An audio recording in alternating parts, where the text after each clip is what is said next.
My YouTube family, what's good? Okay, last night's stream, I posted it and then I brought it down. I'm not gonna lie to you because the footage was terrible. I didn't know it was gonna turn out that bad. I don't know if it was the internet connection, but whatever. Shout out to everybody that was a part of it. But I'm sorry, I'm not gonna put that. I'm not gonna put it out there like that, looking like that. But okay, so just real quick, I wanna just touch on a lot of the things that we talked about last night pertaining to what motor is the best for a new trucker that's trying to get out there and start their own business, either get their authority or leasing over and just wants to buy a truck cash, or and we touched on a lot of good topics, and a few people called in, but what we ultimately came down to for a new trucker, right?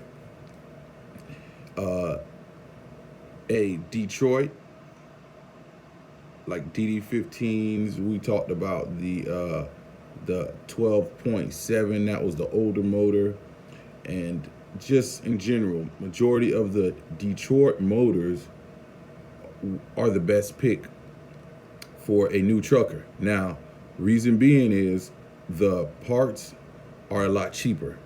You know, it gets the job done. Now, there was some people made some concerns pertaining to the Detroit. They made some good points.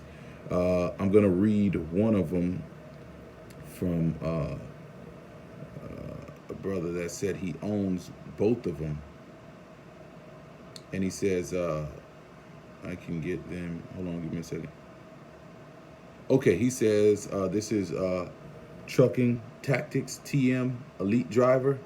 He posted on the comment. He said, Cummins engines hands down. The Detroit engine metal components are too light, a lot of oil leakage, low density metal, and as far as in the Detroit engines, when it comes to it, 77 to 79,000 pounds loaded. Okay, Detroit engines, he said it sucks. Okay, when climbing up hills and okay, which he made some real good points as far as the metal parts and not the parts are not built too well. You know, the metal is not as durable from based off what he said, but it still gets the job done. You know, the fuel economy is great. The thing I like about it the most, a buddy of mine owns the truck, and he told me that the turbo is only $600, and you can put it in yourself without hooking it up to a computer, which I thought was pretty cool because in my truck, in the Cummins, in the Volvo, I mean, that I owned, it had a Cummins in there, right? And the turbo was, I think I paid like $2,300 for it when it went out on me. $2,300. Thank God I had the warranty, but it was $2,300 with labor and everything. It came out to almost $3,000. You know, if I could, I mean, damn. I mean, it speaks for itself. $600 turbo compared to a $2,300 turbo. I'm pretty sure quality wise it's gonna be different, but like I said, this video is for people that's just jumping out there and that want to get a taste of the trucking. They could start off with a Detroit motor and then upgrade and try out a Cummins or a Caterpillar, you know, which, like I said, they're gonna become a little bit more expensive, but they're gonna be more durable. So starting off, like I said, is, in my opinion, Detroit. Okay. Another point that another driver made was he made a real good point. I think his name was Gunslinger. Gunslinger. Let me find here. Okay.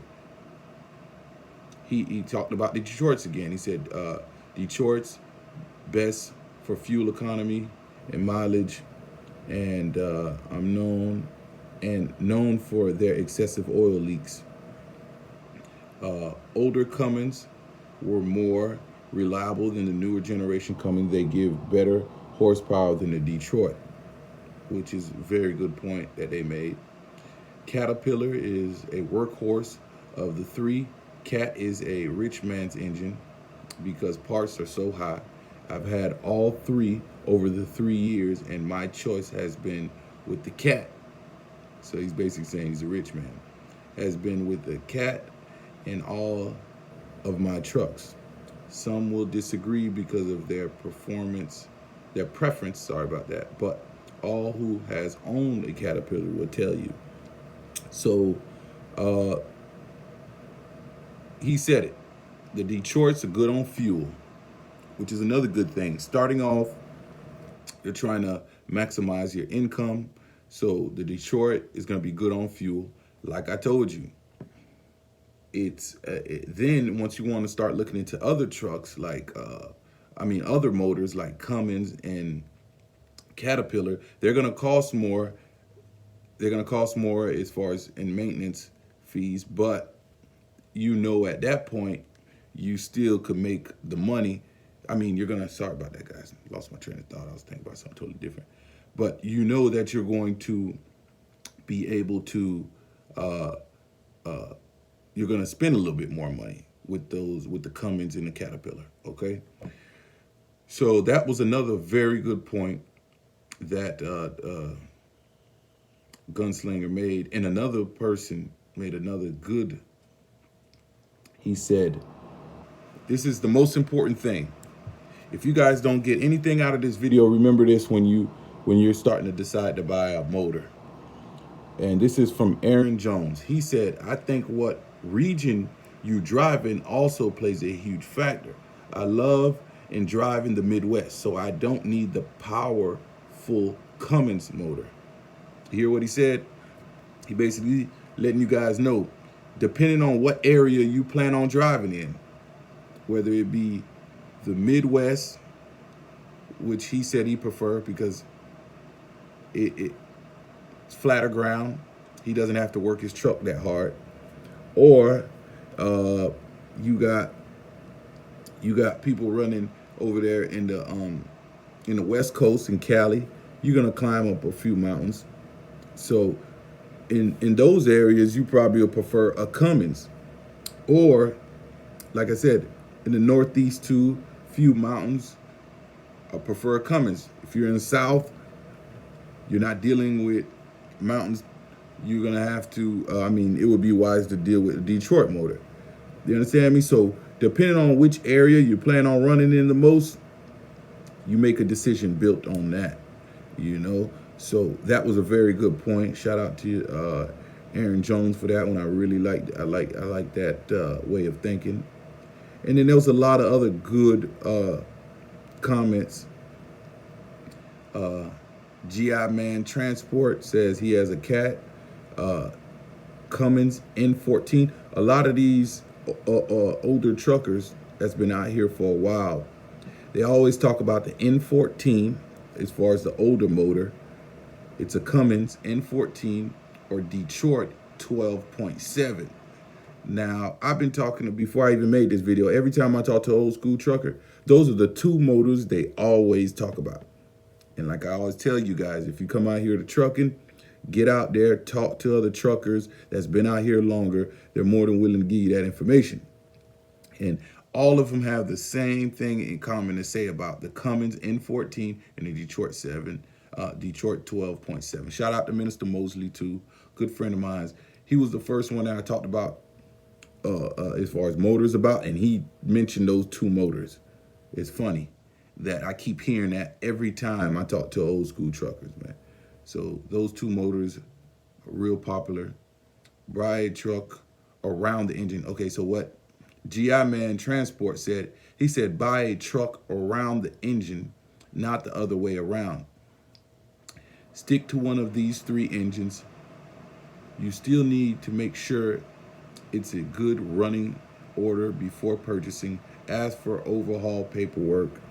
Lastly, score a truck that hasn't ran many winters in the East and Midwest. Look in the South or the West. Okay, good point.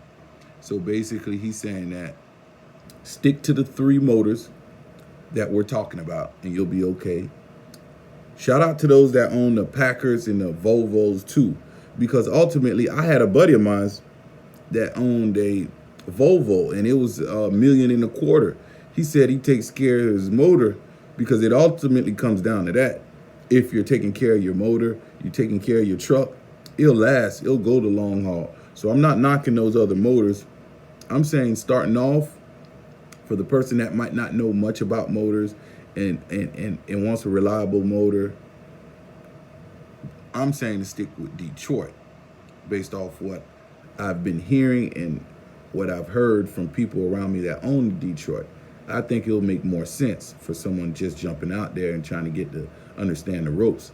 It'll be more cost efficient. You won't spend as more on the Cummins in the Detroit out the gate, but eventually evolve into getting those motors if you for the long haul. Okay, he made a real good point. GI Man Transport said, lastly, when you go to buy a truck, don't go buy a truck in the areas where it snows, basically, because it's going to be a lot of corroding on the frame, and that's not a good look. So shout out to GI Man Transport. That's a real good point you made. I talked to Roland Dub too. Shout out to him. There was a dude, Black Rob, that called in. Real good information they put out there. I'm not going to be able to get to all the comments on this topic, but ultimately I just wanted you guys to get that information for all you new truckers that's planning on jumping out there and probably curious on what engine should be in the truck. There you go. Now you have a little bit more insight on which motor you should go with. And in conclusion, if it really boils down to your region, where you're running, and what you prefer as far as if you're more so looking for quality parts in a motor, we got the Catapillar, and we got the Cummins right in the middle. And then if you're looking for the cheaper route in a motor that's fuel efficient, the parts may not be all that, but it's going to get the job done. You could change out a majority of the parts. It's more user-friendly, driver-friendly, should I say. You go with the Detroit. So I'm going to say, starting off, go with the Detroit. If you didn't get anything out of this video, keep in mind the Detroit is the best route for a new trucker coming in the game. That's my video. I got plenty of other videos in the description. In my catalog, you'll see all I talk about is trucking, how you can build business. I try to encourage you guys trying to jump out there and give a little information for those that's trying to jump out there in the trucking industry. Like, subscribe, leave a comment. Check out my if you want to, on a personal level, you can email me. My email is in the description. But that's my video, man. I'll check back in with you guys later. All right, later.